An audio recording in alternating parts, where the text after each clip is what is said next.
MS Dia Preview, informação até você. Você que é rápido e você que não é. Mas mesmo se for rápido, possível ser tão rápido, tão ligeiro quanto esse ponta perigoso e muito querido pelo torcedor sul-mato-grossense chamado Chaveirinho. O nome dele é Nelson Barros, um nome sério. Nome de quem é hoje gestor de um dos parques mais importantes da capital. Que também pode falar para a gente sobre essa política bacana que a prefeitura fez nos últimos anos de respeitar o jogador de futebol como influenciador social. E se eu fosse você, eu ia falando isso.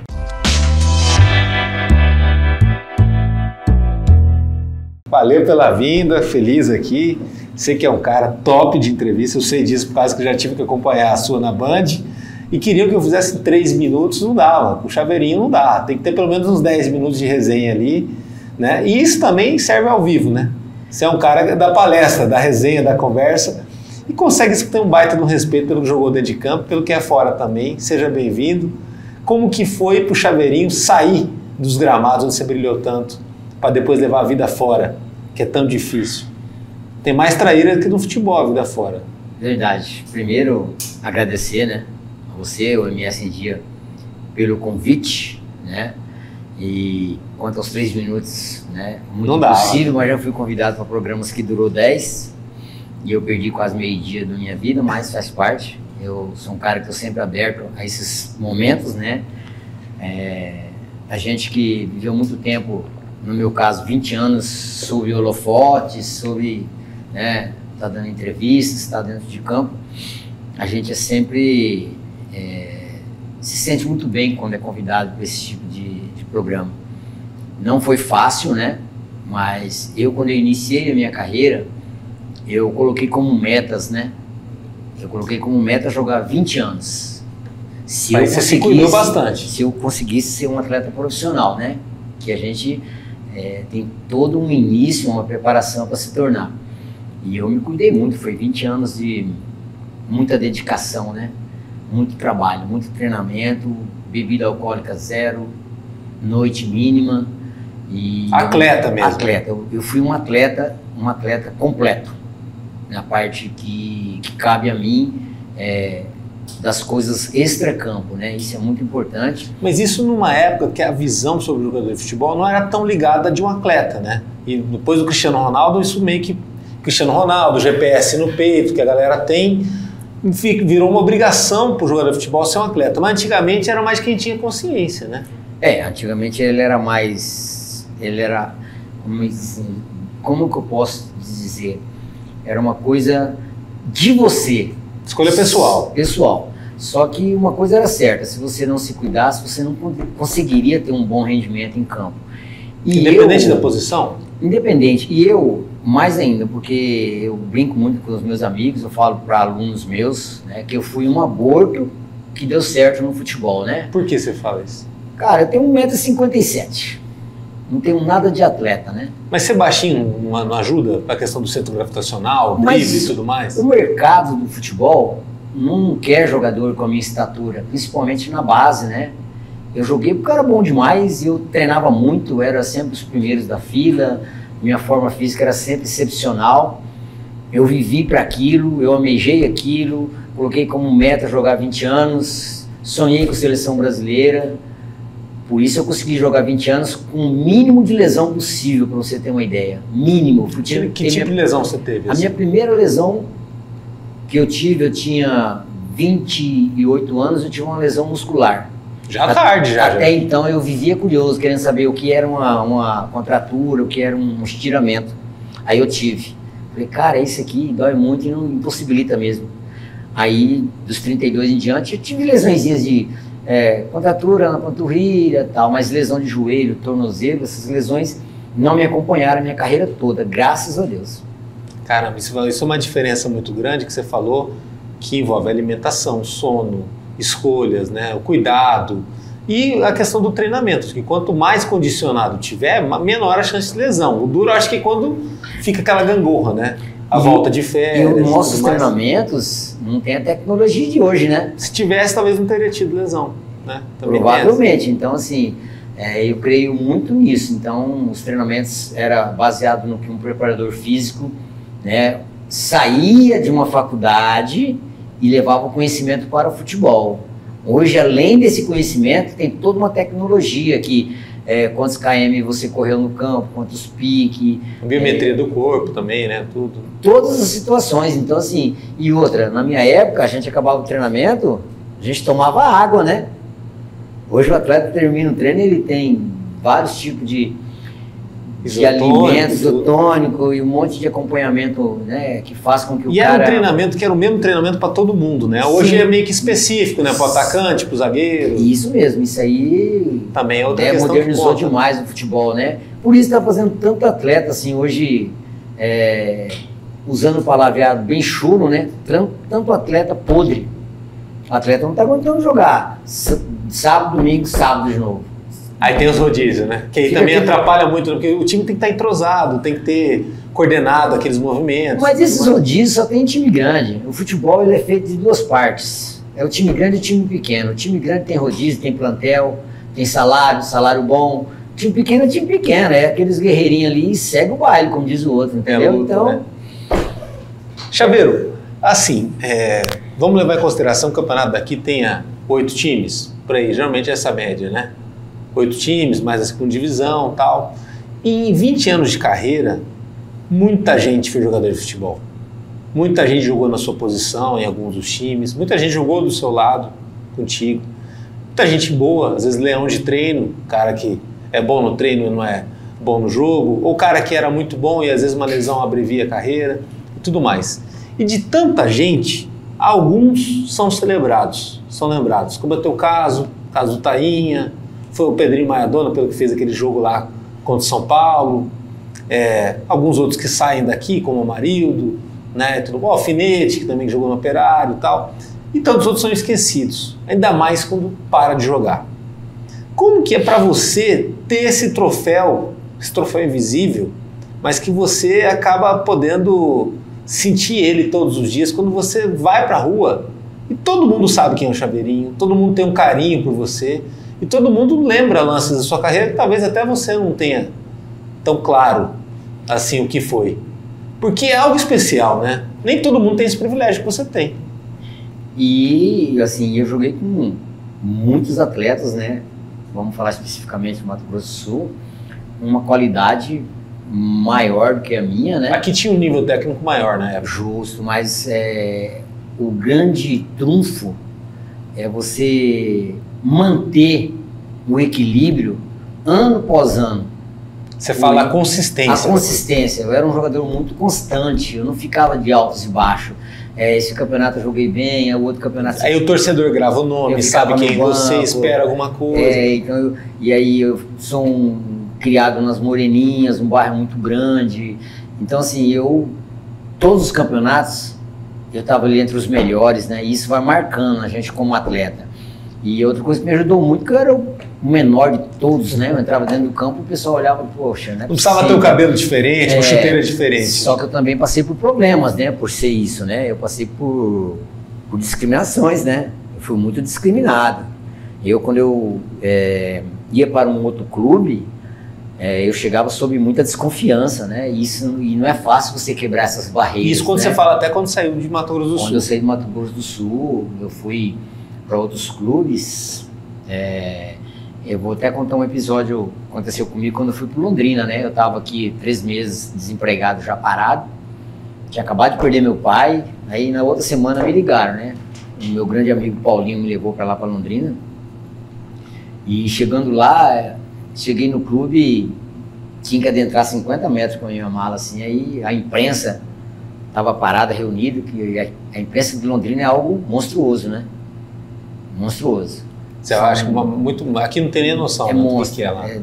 10 jornalistas todo treino, 8 é corneteiro e 2 é daquela forma, né? Mas é maravilhosa, isso faz o atleta crescer. Quando eu cheguei no portão, eu fiz uma leitura labial e falaram, olha lá, ó, o Londrina precisa ganhar 3 jogos de 4 numa Série B, até então não tinha disputado ainda, não sabia a grandeza que era a Série B, e aí Londrina precisando de ganhar 3 jogos, os caras trazem um jogador lá do Mato Grosso do Sul de 1,5 m. Eu como atleta. Você chegando. 3 meses desempregado, acabei de perder meu pai. E não tinha essa coisa do YouTube hoje em dia, que você vai lá ver quem que é o cara. Os caras não sabiam quem era. Vai saber você jogando ou no treino, né? Não sabiam. E aí cheguei, eles me entrevistaram, né? Cheio de maldade, falando. Fiquei assim, porque eu falei do meu pai. Desculpa. Aí eu tive que treinar, né, cara? E aí eles são muito maldosos com a gente daqui, sabe? Fazem muitas piadinhas. Aí eu falei, não, tudo bem. Já eles vão saber quem sou eu, né? E, enfim, quando eles me deram a bola, aí já tomaram um susto, né? Falaram, peraí. E na oportunidade nós ganhamos 3 jogos que precisávamos. Chegamos até os 4 finalistas da Série B naquele ano, né? O ano de 96. E alavancou minha carreira aquilo lá. E depois eles brincando comigo falaram realmente que eu tinha razão do que eu tinha feito a leitura labial. Então, pelo meu tamanho eu passei por muito preconceito. E mesmo depois de consagrado, com 30 anos, eu cheguei em clube e os caras falavam, putz, os caras contrataram um mini jogador, metade de um jogador. Aí quando me dava bola eu virava ídolo da torcida. Você tinha que provar toda hora, né? Todo dia. Eu vivi provando. A minha carreira foi 20 anos provando. Você entendeu? E isso... Eu falo para meus alunos, as pessoas pensam que aquilo ali era uma derrota. Não, claro, foi o combustível da minha carreira. Por quê? Quando eu estava desempregado, eu me mantinha em forma, eu treinava todos os dias. Você não está entendendo? O cara desempregado, sem um horizonte, e ele treinava todos os dias. Aí quando eu chegava no clube, eu sabia que as pessoas iam me olhar diferente. Aí eles me davam a bola. Esse é o campeão, né? Davam os jogadores tudo grandão, fora de forma, aquelas pré-temporadas loucas, né? Aí eu passava por eles dando risada, os caras tudo gordo, bundudo, fora de forma. Até entrar em forma 30 dias eu já tava. Então, o preconceito, cara, se as pessoas entendessem o que é preconceito, se pegasse aquilo como combustível para mostrar que não é aquilo. Que nem tem alguns vídeos no Instagram, né? No YouTube também, que às vezes mostra essa questão da insensibilidade do ser humano, quanto que às vezes ele é cruel com alguém que ele nem sabe o que está passando. Né? Sim. Você chegando lá, depois da situação do seu pai, né, você está fragilizado, você está preocupado com a questão financeira, a vida do jogador de futebol no interior do Brasil não é fácil, não. E chegar lá já toma um julgamento prévio com um batismo. Né? Mas o Chaveirinho, que eu como torcedor, como acompanhante um pouco do futebol daqui via, era um cara muito competitivo dentro de campo, muito inquieto, muito de defender a camisa, de defender o território, de vender caro uma derrota e de valorizar muito uma vitória. Quer dizer, não era só ganhar por ganhar, era uma vitória que ela era com autoridade. E você acha que também transforma você numa marca para o futebol daqui, com alguém que é tão lembrado até hoje? Olha... Que isso serve até para os companheiros, né? Porque você lidar com alguém competitivo, o companheiro não gosta disso também, né? Da cobrança, de você não se acomodar com a situação. Eu tenho uma frase que eu carrego comigo, que o futebol ele é coletivo, porém individual. Se eu me cuidar, você se cuidar e o outro se cuidar, quando nós juntarmos no coletivo, dificilmente nós seremos batidos. Então eu costumo dizer muito essa frase para as pessoas que me acompanham quando a gente vai jogar uma pelada, que seja. E tem história assim, 3, 4 que tiver mal já arrebenta o time, né? É aquela coisa, né? 8 carrega 2, mas 2 não carrega 8. É difícil. Você entendeu? Então, assim, eu estava sempre muito bem preparado para as competições. Eu sabia das responsabilidades. Eu tinha vergonha de chegar no meu bairro e sair e alguém falar, pô, você não jogou nada, hein? Pô, como você jogou mal? Aquilo, para mim, era vergonhoso. Hoje o atleta não tem mais esse tipo de preocupação. Eu não me preocupava em... se você... Tem uma ideia, eu me lembro quando eu iniciei minha carreira, eu nunca pensei, o futebol vai me dar riqueza para mim mudar a vida da minha família. Você pensava no jogo? Eu pensava em ser atleta profissional, era a primeira conquista, depois jogar num time grande, ganhar competições, e fui perceber o que o futebol poderia me dar em termos financeiros quando eu saí do estado. Aí que eu quero perguntar, claro que é uma pergunta indiscreta, não, mas é necessária por causa do programa. Em algum momento você chegou a ter a chance de ganhar dinheiro com o futebol? Porque você circulou no Mato Grosso do Sul e no Paraná. O norte do Paraná, ele é muito rico. Hoje está até com o operário ferroviário lá de Ponta Grossa, que está na segunda divisão. Mas teve Londrina já na segunda divisão, você passou por lá.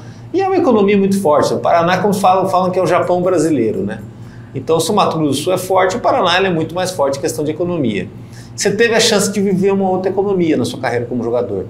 Deu para ver mais ou menos o que é o glamour de um jogador de futebol ganhar dinheiro, ou nem lá também você viveu essa oportunidade? Porque esse talento você tinha e muito.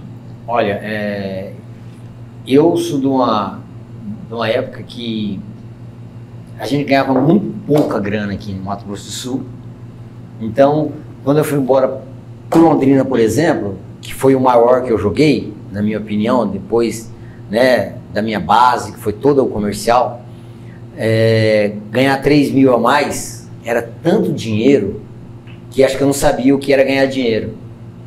Eu já estava satisfeito. Mas tinha algum figurão no time, assim, que ganhava 10 vezes mais? Não, tinha, pelo amor de Deus. Eu cheguei lá, joguei Sérgio Araújo, Matosas, eu joguei com o Célio Lúcio, jogou no Célio Corinthians. Lúcio, Cruzeiro, né, com o Corinthians. Tudo. Eu joguei, quem mais? Eu joguei com vários jogadores, Éder Lopes, do Atlético Mineiro, trabalhei com o Sérgio Ramírez, e eles vinham assim, tipo, ganharam, vamos colocar aí 15 mil e eu ganhava 5, você entendeu? Por quê? Eu não consegui descobrir um empresário. Eu joguei 20 anos sem necessidade de um empresário. E não tinha muito acesso a isso naquela época? Hoje todo jogador tem um. Né? Tinha acesso, mas assim, o Mato Grosso naquela época não era procurado por empresário. Ponto. É uma pergunta assim, que eu tenho memória fraca, apesar de ser jornalista, acho que foi depois da Covid. Naquela época o Cesário já era presidente da federação? Era, né? Já até era. Hoje ele é, então. Até hoje ele bastante tempo. Até hoje ele é presidente da federação. É bastante tempo. Então não tinha esse negócio de empresário. Quando o empresário vai negociar é diferente, né? Ele também quer ganhar bem. Vive disso, né? E eu vou falar uma coisa pra você. Hoje não é mais o atleta que tá jogando. Quem tá jogando hoje é o empresário.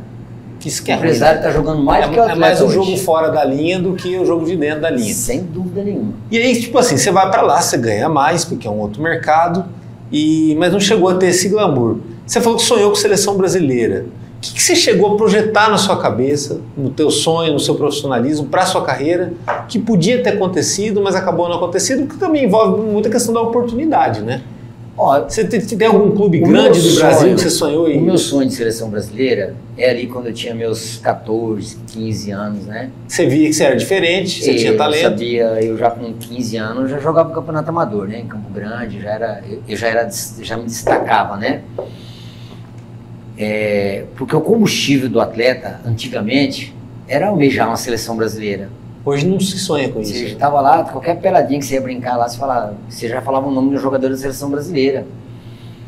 E isso era o... Né? Eu queria chegar lá, mas se chegasse perto, tava bom. Você falava qual jogador, por exemplo? Eu gostava muito de falar do Newton Batata, né? Na época era um ponto direita que tinha no Santos, o Newton Batata, muito bom. Né? Não brincava de Zico não, porque eu não tinha a qualidade do Zico não, mas eu era tão rápido quanto o Newton Batata, era muito bom do Santos. Só que eu sabia que para ir para a seleção brasileira eu tinha que passar por um Corinthians, um São Paulo, um Palmeiras, mas o principal era me tornar profissional, era menino do interior, Nova Andradina, vim para cá já com 13 anos, até ser descoberto pelo comercial, passei por todo um processo de formação de atleta, né?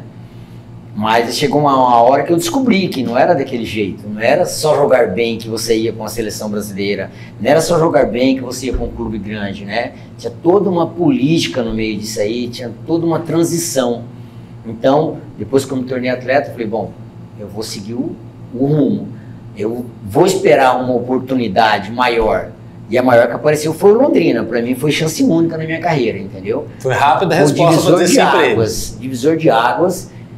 Financeiramente, o que eu ganhei em 4 anos, eu não ganhei em 10 jogando aqui, entendeu? Uma diferença grande. Me deu uma estrutura muito boa depois que eu parei de jogar, assim, uma estrutura que eu falo, eu trabalho para mim, tenho a minha empresa hoje, mas me deu uma estrutura, eu vivi muito perto do glamour de uma primeira divisão. Eu cheguei... O Londrina nunca subiu, mas ele bateu na trave, né? Eu cheguei 2 vezes no terceiro lugar pelo Londrina na Série B. Subia 2, né? Você chegava nos hotéis, assim, nesse quadrangular final, tinha todas as televisões do mundo lá, filmando você entrando no hotel, saindo do hotel, indo pro estádio, um glamour, assim, top. Demais, diferente demais. Aí ali a gente ficava imaginando como é a primeira divisão, né?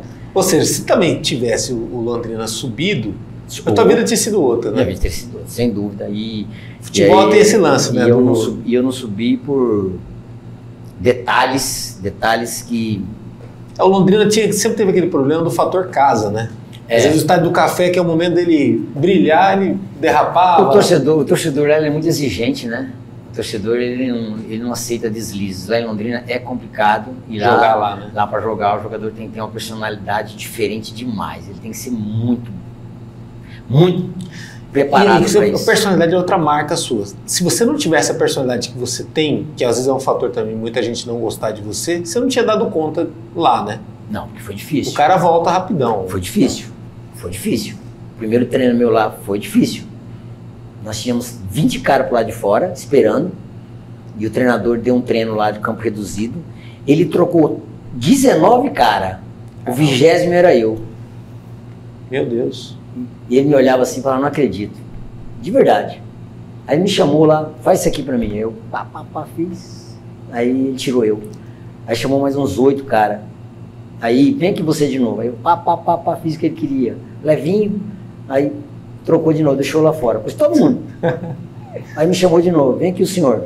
Já me chamou assim, vem cá o senhor. Faz isso aqui pra mim, você faz de novo? E eu, Acabou o treino.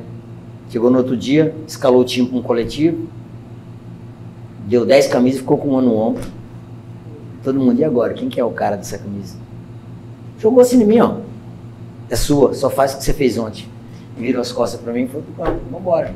Não tem muito carinho do paizão, hoje em dia é motivação. O cara era bruto, porco. O nome dele era Carlos Gainetti.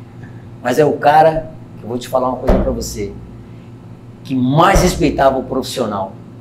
Não tinha trairagem com ele, falar na sua cara, você não tá jogando, porque você não treina, você não quer nada com nada. O futebol tem muito disso, né? O cara que ele tem grupo se ele for sincero, se ele for correto. Agora, quando não tem, quando dá volta... Ele só dava bom dia, boa tarde, boa noite pra você e te orientava dentro do campo.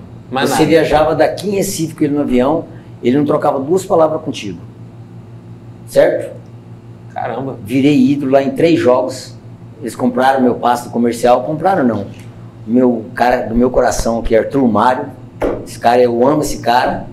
Amo mesmo esse cara. Era presidente na época, né? Presidente do clube. O clube não tinha dinheiro. Ele falou, ó, você vai. O diretor ligou para ele e falou assim, eu pago a passagem do guri de ida. Se ele não der certo, você me avisa que eu vou buscar ele. O Arthur falou. Cara, o Arthur é diferente. Ele falou para mim assim, ó, vai, quando você voltar, se eu não te pagar, eu te libero. Nós tinha passe preso na época. Uhum. Fui, estourei no Londrina, acabei com tudo lá, virei o ídolo da torcida. Acabou o campeonato, me chamaram, me deram um carro novo no meu passe, para mim renovar o contrato. Eu falei, não, mas eu tenho um passe preso lá no comercial. O carro tá aqui, vai lá, resolve e volta. Cheguei aqui, o Arthur Mário olhou para mim e falou assim, não tenho dinheiro para te pagar, tá aqui a tua liberação, obrigado por tudo que você fez pelo clube, segue a sua vida. Caraca. Outro cara não faria. Não faz. Outro cara fala, não, vou te vender. Quer ganhar em cima de você. Vou te vender. E eu não me canso de falar que o elo da minha carreira foi o Arthur Mário, cara. De verdade. Que ele percebeu que você ia ter o seu sucesso e ele não quis concorrer com isso. Sem dúvida nenhuma. É um cara... E você tá falando de que ano? 2002, por aí? Não, 96. 96, final de 96 eu vim pra cá. Cheguei aqui de férias, já com um pré-contrato assinado com Londrina. E o comercial... Você fica lá quanto tempo? Eu fiquei 96 a 90... Fiquei 3 anos, 4 anos eu fiquei. 4 anos no Londrina. Aí você sai do Londrina e vai para outro time do Paraná. Eu saí do Londrina... Antes eu tinha passado pelo Ponta Grossa, 95, na segunda divisão. Uhum. 94, sou um campeão aqui, fui lá, joguei a segunda divisão, subimos o time. Eu, Paulinho, Claudinho, Osmar tá lá até hoje. Aí joguei no Ponta Grossa, voltei pra cá, fui pro Londrina. Do Londrina, quando eu saí do Londrina, eu fui pro Prudentópolis. Time do Liedson. Time que lançou o Liedson. Isso. Aí, do Prudentópolis, eu fui pro Nacional de Rolândia. Você chegou a conhecer ele? Não, eu cheguei a conhecer porque ele foi no outro ano. Ah, quase contemporâneo. Isso. Aí, de lá, cara, eu dei um salto pro Mato Grosso, lá no Nortão. Foi pro Sinop? Fui pra Sorriso. Sorriso. Não, fui pro Misto, do Misto eu fui pro Sorriso, Misto Cuiabá. Misto que era um misto e Operário, um grande clássico. Misto, lá, antes desses times aí, o presidente era Orlando Kreis, que foi presidente do Operário aqui. Fiquei lá 40 dias jogando só as finais do campeonato. No outono fui pro Sorriso. E aí como é que é a vida, né? Eu tô tão pertinho de Minas Gerais aqui, ninguém me descobriu. Tava no Sorriso, chegou um treinador de goleiro, brinco, 2 meses sem ver R$1 de salário. Lá no Sorriso. E os caras contratou um treinador de goleiro. Eu, né, com essa minha personalidade maravilhosa, boca grande, falei, bicho, nós estamos 2 meses sem ver R$1 que os caras trouxeram um treinador de goleiro que não chuta no gol, não faz gol, não corre. O que esses caras querem, velho? 2 treinos ele falou pra mim assim, ó, aqui nasceu o lugar. Quando eu fui embora... Um treinador de goleiro. Quando eu fui embora daqui, eu vou te levar para um lugar onde você vai jogar de verdade. Vou levar você para Minas Gerais. Falei, eu quero. Só que ele falou assim, é só em janeiro. E isso era maio, velho. Putz. Falei, pô, tô morto aqui no Sorriso, esse cara vai me levar em até janeiro. lá a barriga tá roncando demais. Pô, legal, onde eu vou invernar igual urso. Aí, cara, acabou o campeonato, viemos embora, sem receber. Tô em casa 15 dias, tocou o telefone. Um amigo dele estava treinando no Uberlândia, montando um time para a Série D, ligou para ele me indicou, eu já fui para Uberlândia, tão pertinho aqui, né? Eu tive que ir para o norte para vir para cá. Então, os planos de Deus, o homem não sabe nada. Eu nunca imaginei ir para Uberlândia aqui, ó, atravessar Três Lagoas. E como foi lá? Triângulo Mineiro? Aí, Triângulo Mineiro, outra vida, outro mundo. Fui artilheiro do campeonato da Série D do Uberlândia, do time. Aí dali eu fui para Patos de Minas. De Patos de Minas eu fui para Ipatinga. Ipatinga, que depois virou o Ipatinga, né? Já era o Ipatinga quando eu fui para lá.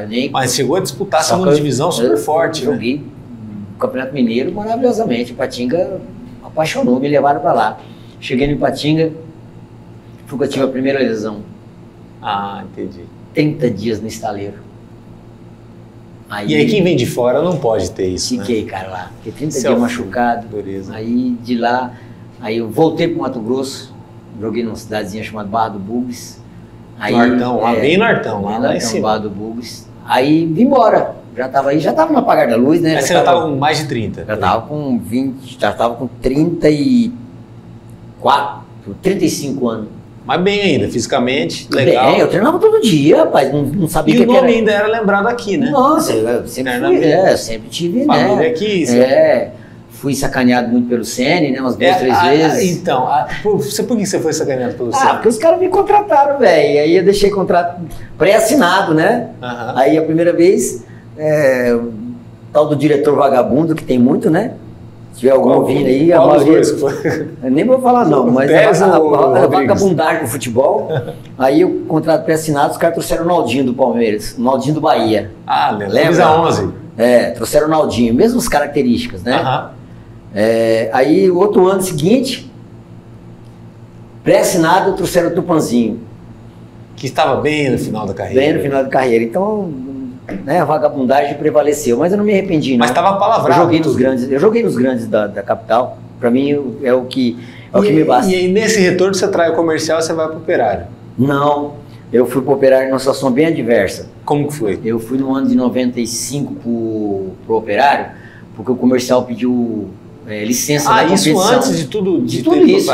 Eu já estava, não tinha nem Londrina ainda. Ah, entendi. Aí em 95 eu joguei pelo Operário, um time que o saudoso Jamil Nami fez, né? Lima, Marildo, Cocada, Müller, Birigui, Paulinho, os meninos da base aqui também. Que era uma tentativa de renascer o futebol daqui. Ele fez um baita de um time, né? Lima. Porra, que maravilha. Que é o time do Gol do Fantástico, que ganha aquele campeonato. Não é. Aquele Gol do Fantástico foi em 95. 96. 96, né? Isso. Aí, pô, eu fiquei, cara... Você tava naquele jogo? Eu quase que eu fiquei realizado em 95. Cara, eu joguei do lado do Lima, velho. Eu joguei do lado do Cocada, meu. Pô, cara, eu joguei do lado do Amarildo. O Amarildo jogou no Palmeiras, velho. O Gilson jogou no Santos. Não, era uma seleção. Né? O Miller, o verdadeiro, o primeiro deles, cara. Que dizem que era o mais técnico. Cara, eu falei, cara, será que eu tô encerrando minha carreira? Eu tô jogando com os caras, de verdade. E você é novo, né? Eu tava com 25 anos, pra mim eu era um guri ainda.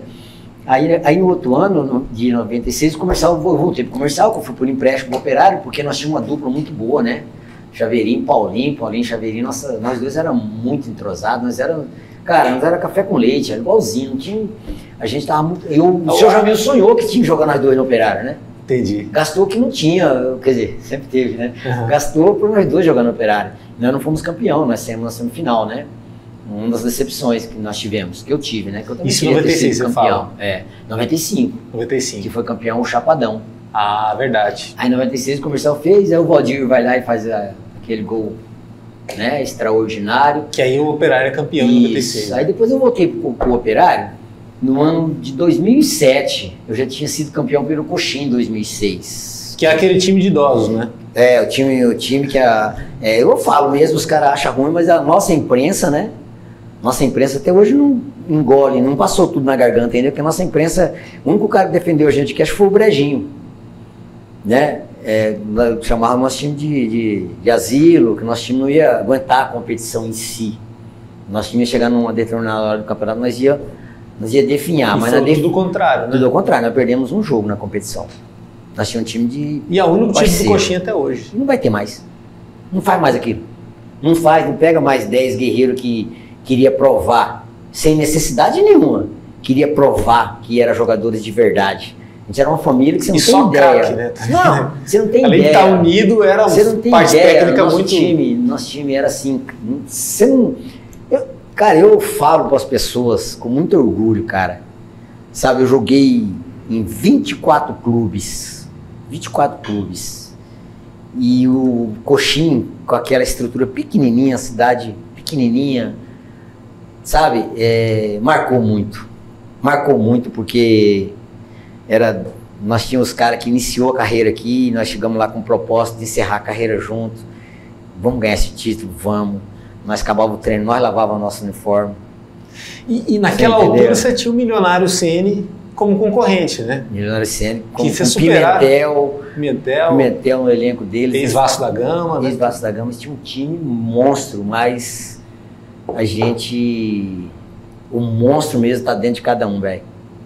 E nós superamos tudo eles. Não teve choro nem vela e nós já sabíamos o que nós íamos fazer. Nós íamos decididos a ganhar jogo, nós íamos decididos a ganhar. Não tinha como tirar da gente.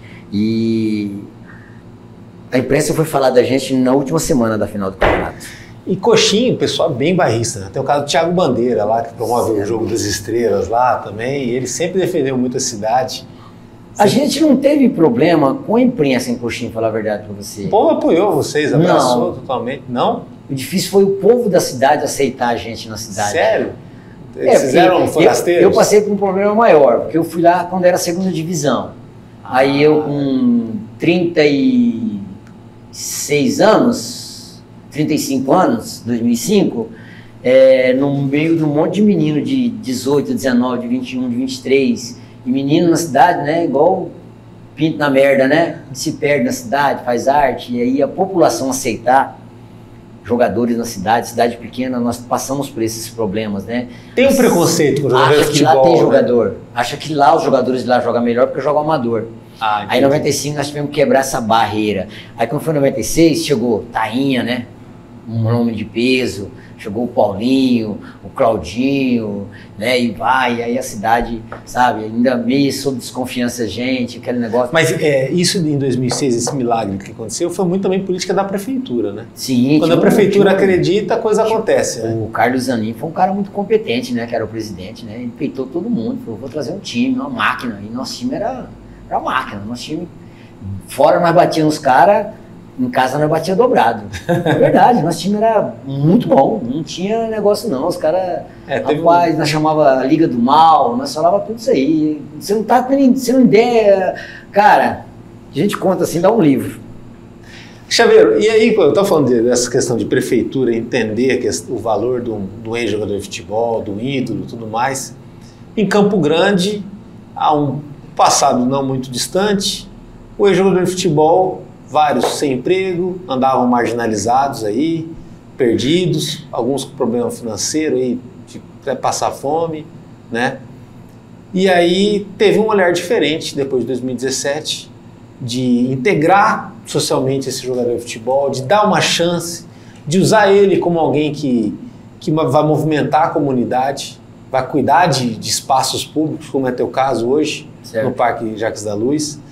E em cima disso, não foi 1, não foi 10, não foi 50, foi mais de 100 jogadores que hoje fazem parte dessa estrutura. E aquela história, um ajuda o outro, né? Como que foi participar também dessa revolução que é tão importante?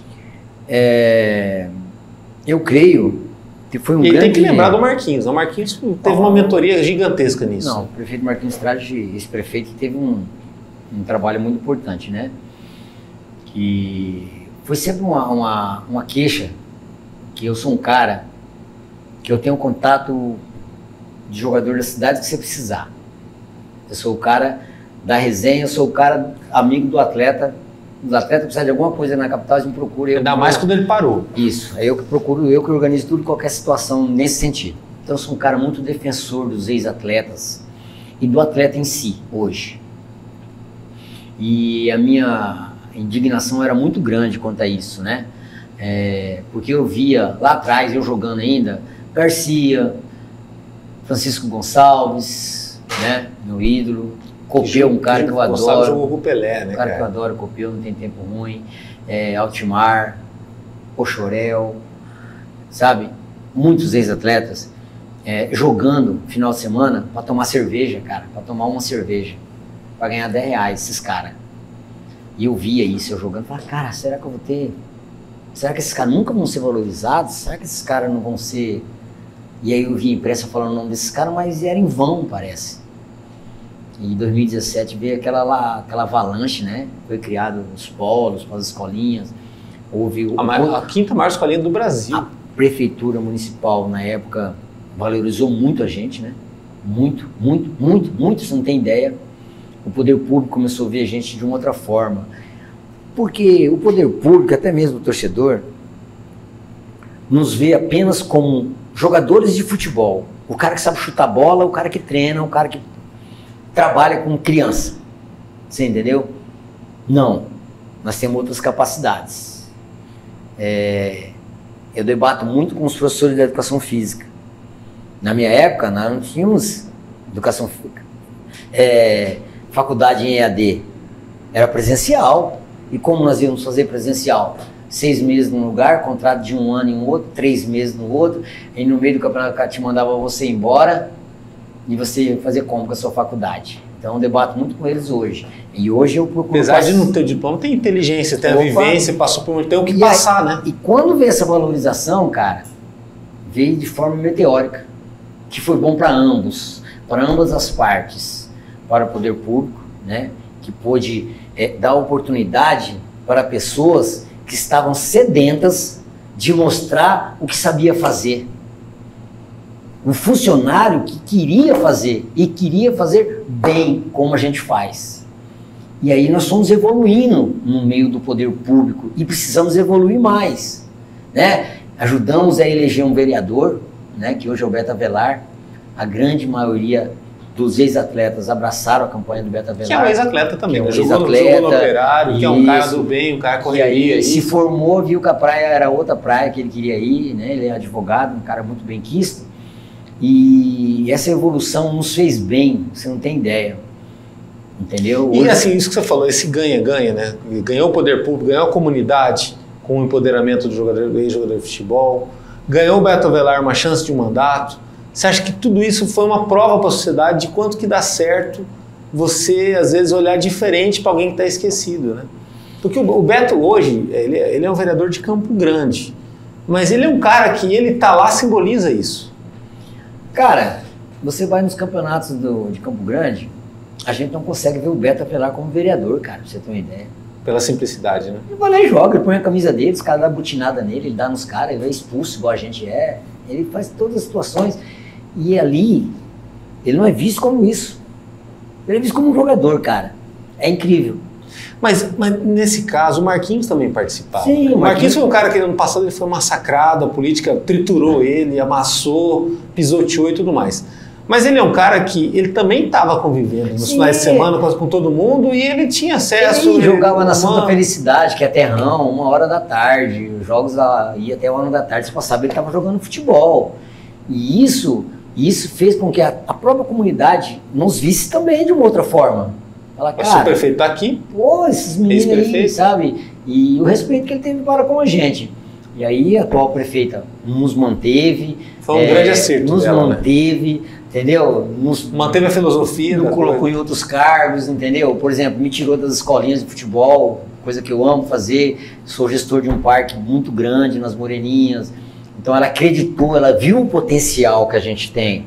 E eu vi falando dos atletas, cara, trabalha, porque nós sempre almejamos isso, estar muito próximo do poder público. Hoje nós não podemos perder essa proximidade com o poder público. O poder público tem que acreditar na gente, mas a gente tem que fazer por onde? Para os atletas novos, cara, futebol, você vira esquina, acabou a tua carreira. Vai estudar, estuda, se prepara, faz uma faculdade em EAD, qualquer uma. O dia que a luz do futebol se apagar para você, você tem o que fazer. Você não vai precisar pedir nada para ninguém. Você fala, cara, o futebol me proporcionou estudar pelo menos. Você entendeu? Isso eu tenho falado para os atletas. É porque grande parte dos jogadores de futebol, ainda mais no Mato Grosso do Sul, no interior do Brasil, vem de família humilde, né? Humilde, ganha pouco. Se não fosse jogador de futebol, ia ser o quê? Né? O Tainho era soldador. Sim. Antes de ser jogador. Você tinha alguma profissão antes de ser jogador? Eu já tinha engraxado sapato, vendido picolé, já tinha cuidado do carro, já tinha feito tudo. Cara, eu nunca almejei, como eu te falei, falar assim, vou jogar futebol para deixar meus pais ricos, né? Jogar futebol porque eu era apaixonado por futebol, mas eu não sei o que seria, cara. Eu saí da Patrulha Mirim com 13, 14 anos, aí eu não tinha uma visão do que eu poderia fazer. E pós-jogador, você passa a fazer transporte em van. E eu parei de jogar, cara, e aí, graças a Deus, né? Que foi mais. Meu irmão já trabalhava com isso, ele falou, cara... Você viu que era um ramo legal. Vamos entrar na área do turismo, vamos comprar uma van. Aí eu consegui comprar uma van, entrei no turismo, né? Hoje estou trabalhando com turismo também, né? Tem uma empresa, né? Minha esposa que movimenta ela. Mas a minha parada mesmo é a dedicação total, cara, àquele parque. Você acaba pegando, sei lá, abraça os seus tem uma água lá que parece que todo dia tem que ir lá tomar água, cara. Então, assim, e eu tô muito satisfeito, cara, porque é uma coisa muito diferente de jogar futebol, ser gestor de um lugar. E aí, quando você vai e você vê que a coisa tá dando certo, cara, eu quero ser espelho para outros. Quero que os outros olhem para mim e falem, cara, esse cara pode, tem outro cara que é jogador que ele pode também. E o jogador olhar e falar assim, eu posso, eu não só sei jogar bola, nós não somos só isso, entendeu? Então, assim, eu falo muito isso aí, me tratei muito, né? Me cuidei muito para não me preocupar, porque o ostracismo pra gente que é ex-atleta é muito dolorido. É doloroso pra caramba, cara, você não tem ideia. E as pessoas não pensam na gente nessa situação, falam, pô, esse cara aí... Era estádio lotado, aplaudindo e xingando, agora... né? Vaiando também, que nós não tivemos só aplausos. Se a imprensa em si pensasse... toda semana tava levando a gente na televisão, fazendo entrevista, porque faz bem demais, você não tem ideia. É aí que eu quero chegar. Aí você tocou num assunto que é legal, é acessível. E eu fico bem confortável para falar, porque eu não tenho problema nenhum em abordar isso, apesar de ser delicado. Seguinte, a imprensa daqui, o Mato Grosso do Sul e a sua valorização da própria identidade. Que valorizar a própria identidade é valorizar a própria história. Sim. E a história ela não é feita de um ou dois, ela é feita de muita gente e tudo mais, e de personagens, como foi o teu caso. A imprensa daqui melhorou um pouquinho, né? Ainda mais, principalmente os líderes de mercado, a Rede Globo até que faz um trabalho legal, valorização do terrão e de ídolos e tudo mais. A Band tem tentado fazer isso, mas ainda falta muito para se valorizar melhor o ex-atleta, especialmente quem fez história. E se é alguém de fora do Mato Grosso do Sul, se é um ex-atleta de fora, que às vezes foi famoso, é tapete vermelho, ganha todo tipo de chance aqui, por que a gente ainda não consegue botar um pedestal pro Chaveirinho, pro Tainha, né, pro Alfinete, pro próprio Amarildo também? É tão difícil pro cara que é da terra receber isso? Porque assim, as pessoas colocaram na cabeça aquela frase que santo de casa não faz milagres. Mas o que é? A nossa imprensa nos vê unicamente como ex-atletas. a nossa imprensa ainda não conseguiu nos ver como um cara competente. Como o Marquinhos olhou depois e deu uma chance. Para ser um comentarista. A imprensa não nos viu ainda com o potencial de se tornar um apresentador de programa. Como o Neto ganhou essa chance lá. Você entendeu? A nossa imprensa nos vê, mistura nosso lado pessoal com o nosso lado, com um potencial profissional, porque o cara tá vendo todo dia, a gente tá se vendo, tá se cruzando, a gente começa a ver defeitos uns dos outros, aí o cara fala, não, o cara, você entendeu? Então, assim, não existe isso. Eu não sou nem um Alain Delon, tenho 1,57 m. Os próprios diretores de imprensa vê lá e falam, pô, bicho, vou colocar esse cara na minha TV lá, 1,57 m. Mas aí você pega ali o Neto. O Neto também não é uma beldade, o Veloso também não. Sim, tá lá todo mas dia. Mas a nossa imprensa, às vezes a culpa nem é dela. A gente falando imprensa, aí de repente o menino que é o jornalista, ele pensa que é ele que eu estou falando dele. Não, mas essa visão... Sem citar ninguém pessoalmente. Essa visão, quem tem que ter é os diretores de televisão. Os diretores de televisão nos acham, de verdade, acho que a gente só sabe chutar uma bola, mas ele não testa o nosso conhecimento. Ele não testa. Tipo, a falta de visão pro regional. Esse cara no meu programa aí, esse cara tem história para contar, esse cara é assim, assim. Não, ele simplesmente nos vê como eles ainda nos veem. Eu costumo dizer que um tempo atrás nós éramos vistos como o cocô do cavalo do bandido. Ó, o cocô do cavalo do bandido. Hoje, as pessoas já estão nos vendo como o cavalo. Ainda não é o bandido. Isso. Então, muito menos o herói. Isso. Então, nós estamos numa evolução. E assim, bom, elogiar o futebol daqui é só via exceções. Como você, como o Tainha, como o Amarildo, como alguns momentos dos clubes e tudo mais. Porque se você for olhar o contexto geral, ele é trágico. Você pega, a gente até citou durante a entrevista o Ceni, eu fiz o livro do Ceni, e infelizmente é um livro de uma coisa que não existe mais. Eu nem boto no meu portfólio o livro do Ceni porque não existe mais o clube. Hoje está lá o elefante branco do que foi já um dia uma ideia de um centro de treinamento avançado e tudo mais. O Operário e o Comercial vivem mais do passado deles do que do presente e do futuro.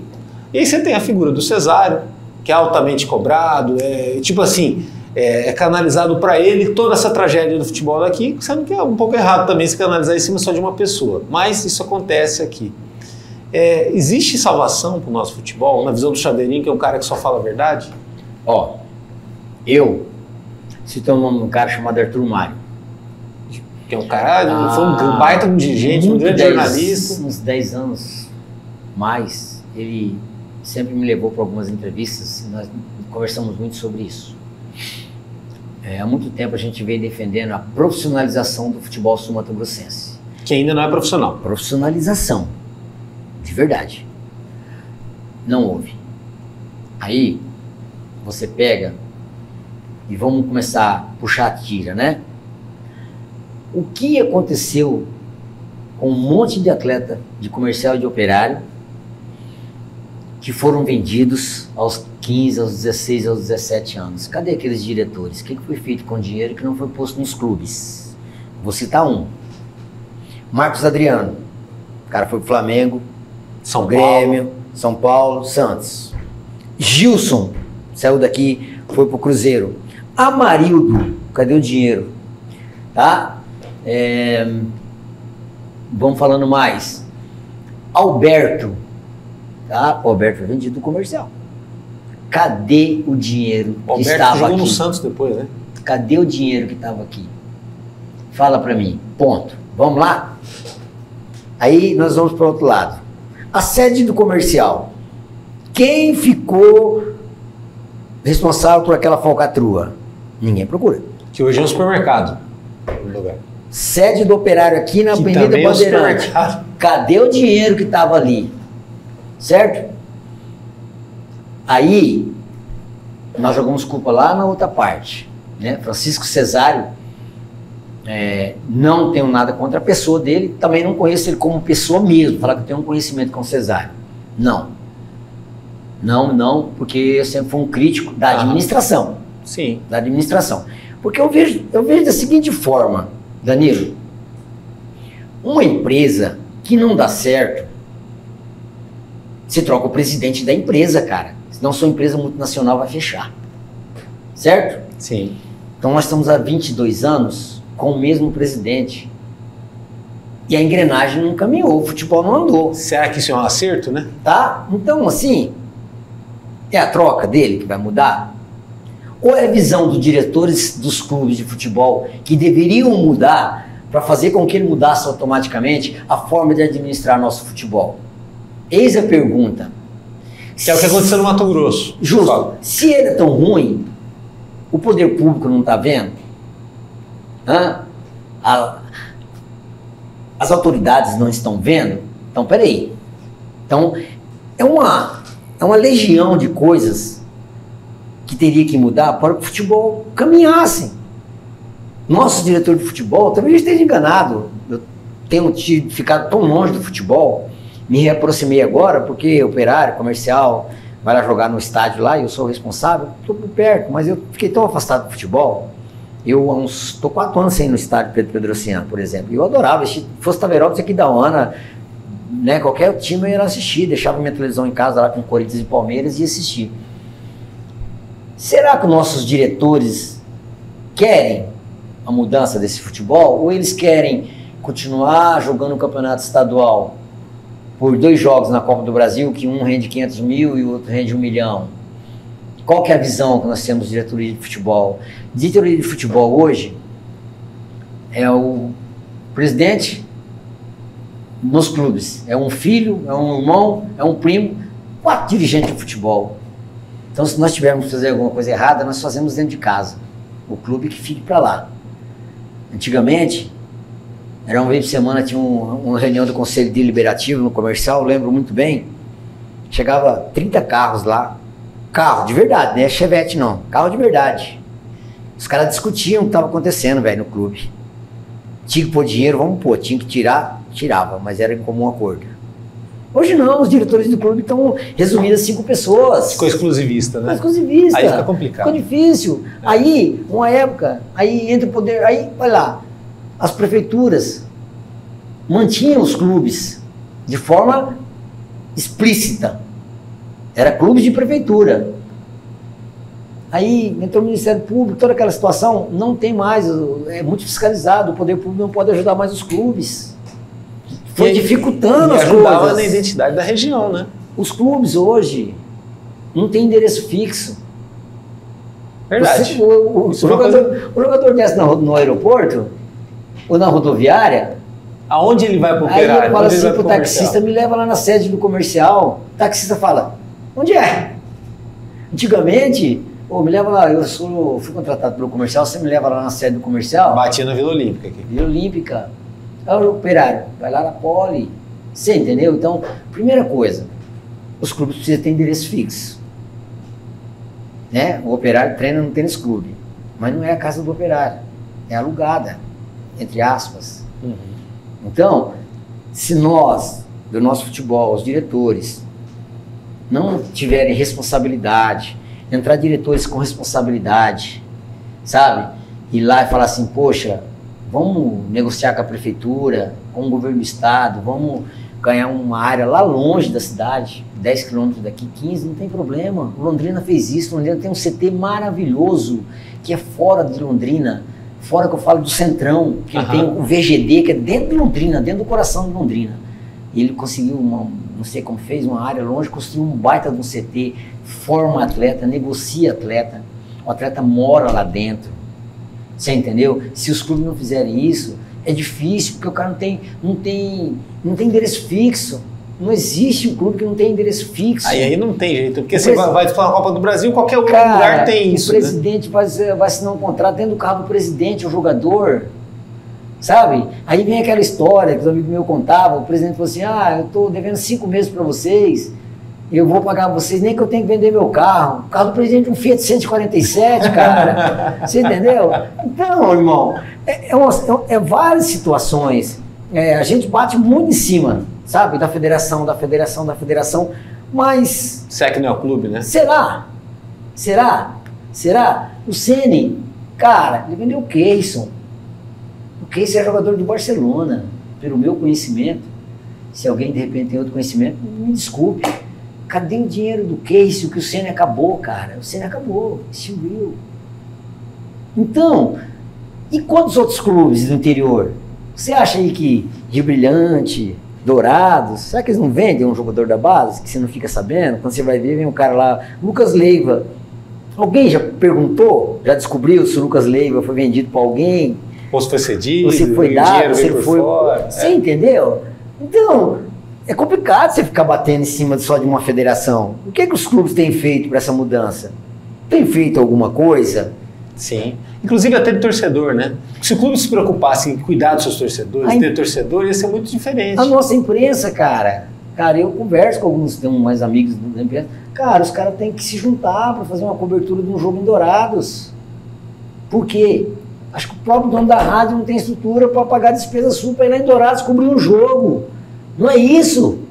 Isso não é futebol. Sabe? O cara fala assim, pô, nós temos que fazer uma vaquinha para nós ir.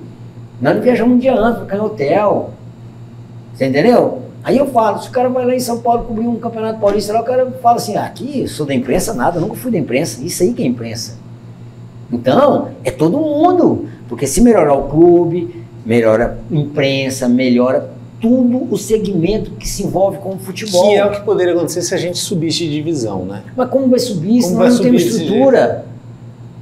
Vai subir para quê? Você ir de ônibus daqui no Maceió jogar? Você vai subir. Não adianta você subir, irmão. É complicado. Então, perigo, né? eu de verdade, eu defendo assim, ó, fecha a porta, 3 anos, 5 anos.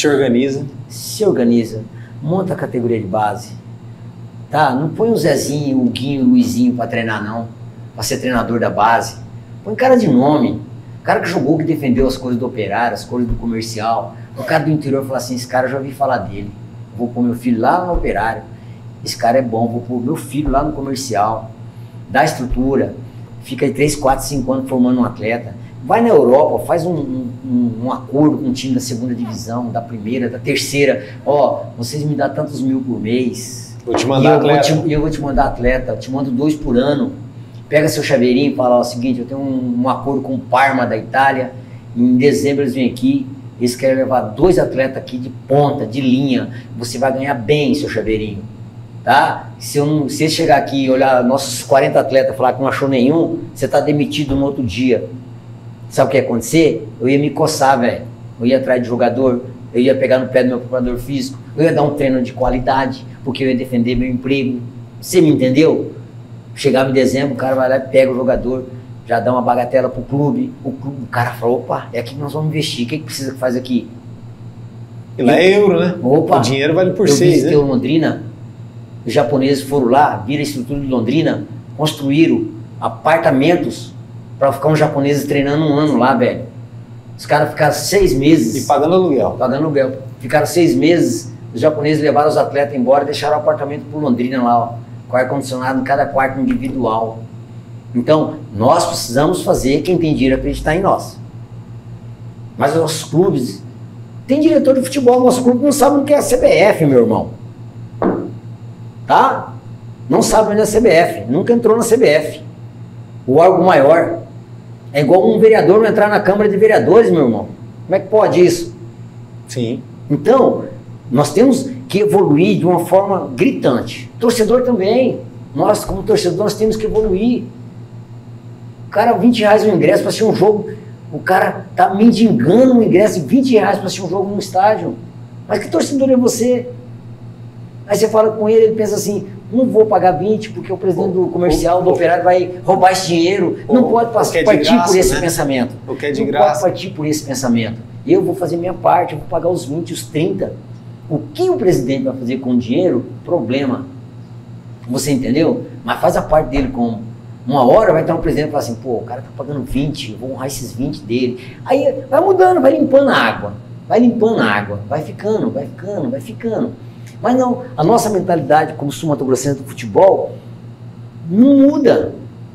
Então, se os clubes não tiverem esse negócio, falar assim, ó, não tiverem a humildade, falar, vamos fechar as portas, vamos ficar trabalhando 5 anos na categoria de base, talvez eu esteja falando bobeira, porque eu não sei como é que é a lei, se o cara pode fazer isso. Mas é a ideia que eu tenho de futebol, de mudança de futebol. Eu acho que o Cuiabá fez isso. Ele fechou o balanço uns 2 anos, depois ele voltou. O Cuiabá, quando eu estava no misto, o Gaúcho, finado Gaúcho, jogou no Flamengo, centroavante, fundou o Cuiabá. Aí quando ele morreu, o Cuiabá parou por 2 anos. Foi onde teve a reviravolta, que tiraram o presidente, o Carlos Orione, que estava lá fazia 27 anos. Na federação, né? Na federação. E aí houve a mudança. O empresário, né, os mágicos lá, investiram de verdade. Então, o futebol, ele se resume a dinheiro. Dinheiro, né? E gastar bem o dinheiro. Dinheiro, né? Competência, né? E o cara que vai investir o dinheiro saber em quem ele está apostando esse dinheiro. Porque o dinheiro muda o ser humano. Então, o cara que vai investir o dinheiro tem que acreditar nele. Você entendeu? Eu ainda defendo, né, que um dos grandes vilões dos clubes pequenos foi a fundação do Clube dos 13. Você acha? Acho. Por quê? Porque, vamos fazer uma conta, com 1 milhão... Verdade, a vida do Operário foi outra depois com 1 disso. milhão, com 1 milhão, você é campeão estadual, certo? O campeão estadual disputava o Campeonato Brasileiro. Corinthians, São Paulo, Palmeiras, Santos e Internacional, certo? Nós pegávamos 5 amigos, cada um dava 200 mil, faríamos um time, vamos fazer vai investir na bolsa. Era campeão estadual. 3 rendas aqui no Morenão, contra um Corinthians, São Paulo e Santos, nós tiramos esse 1 milhão, e aí é o seguinte, nós temos 1 milhão para investir ano que vem de novo no clube. Vamos ver o que vem de lucro aí. Aí tem mais jogos. Opa, nós ganhamos esse ano, sobrou para nossos cofres 4 milhões. Ah, você investiu quanto? 200 mil? 1 milhão para você, 1 milhão para você, 1 milhão para você. Nós temos 1 milhão lá guardado já daqueles 3 primeiros jogos para o ano que vem. Certo? Hoje, isso acabou, né? Acabou. Com esse calendário de hoje. O campeão estadual ganha um troféu, os meus estão tudo jogado. O jogador ganha uma medalha, um troféu de madeira que eu ganhei quando eu fui campeão no Coxim. E aí o cara vem para a Copa do Brasil, ganha 1,5 milhão por 2 jogos, se passar a primeira fase. Para dividir entre toda a comissão técnica, para pagar tudo, porque não é só jogador. O cara paga medicamento, o cara paga o gelo que ele compra, ele paga a cadeira que ele aluga pro estádio, porque eu sei, a mesa, o cara paga isso, paga aquilo. Não é o suficiente. Então, o grande vilão foi o Clube dos 13. Os Clubes 13 pensaram só neles. Pô, cara, por que eu vou lá no Mato Grosso jogar pro Operário, levar renda pro Operário? Vamos ficar jogando nós aqui, São Paulo, Palmeiras, a televisão dá um monte de dinheiro pros caras. Aí, o torcedor vai lá. Por que ele ia pensar no Mato Grosso do Sul, velho? Pegar o avião, atravessar e vir aqui? Então, o vilão do futebol foi o Clube dos 13. E o futebol brasileiro passou a ser outro, né? Porque até ali ele tinha uma diversidade grande de realmente ser o maior celeiro de jogadores do mundo, né? Sim, sem contar que vinha um Corinthians aqui, cara. Pegava um menino seu do comercial do Operário formado, fazia um jogo bom, menino, o clube já comprava na época. É dinheiro pro clube.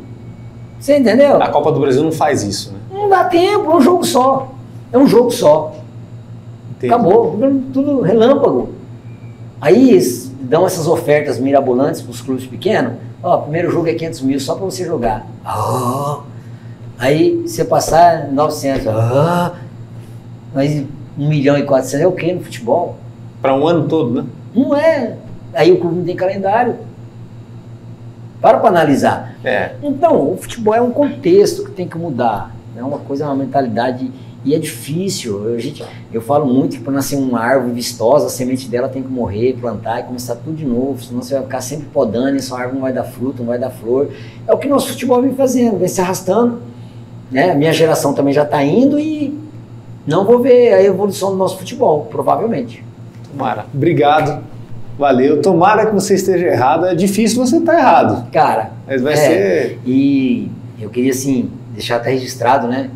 Que por trás de nós, atletas, cara, as pessoas não sabem, mas nós temos pessoas que nos amparam nos nossos anos de carreira, né? Que são nossas mães, nossos pais, nossa família. E a esposa de atleta sofre pra caramba. Eu gosto de deixar isso bem registrado, cara, porque só elas sabem a escolha, né? As escolhas e o que nós passamos como atleta. E elas têm que ser aplaudidas de pé, coisas que a gente cita muito pouco, mas elas têm que ser aplaudidas de pé para aguentar os nossos humores após percas, várias situações, nossas lesões nos deixam fora de série, e essas mulheres, elas são maravilhosas para suportar, seguir a gente como atleta, né? As mudanças de uma cidade para outra, a abreviação de ter um filho, não esperar para daqui a pouco, sabe? Receber ou não recebi hoje, tem conta chegando, estou desempregado, e essas mulheres, os atletas, eu tenho que bater palma para elas, porque elas merecem mais aplausos do que nós, cara. Essa é a grande realidade. Obrigado mais uma vez, tamo junto, um abraço. E acompanha o nosso trabalho no www.msdia.com.br, tem lá no YouTube os cortes, as entrevistas completas e também muita coisa no Instagram e no Facebook do MS Dia. Até a próxima.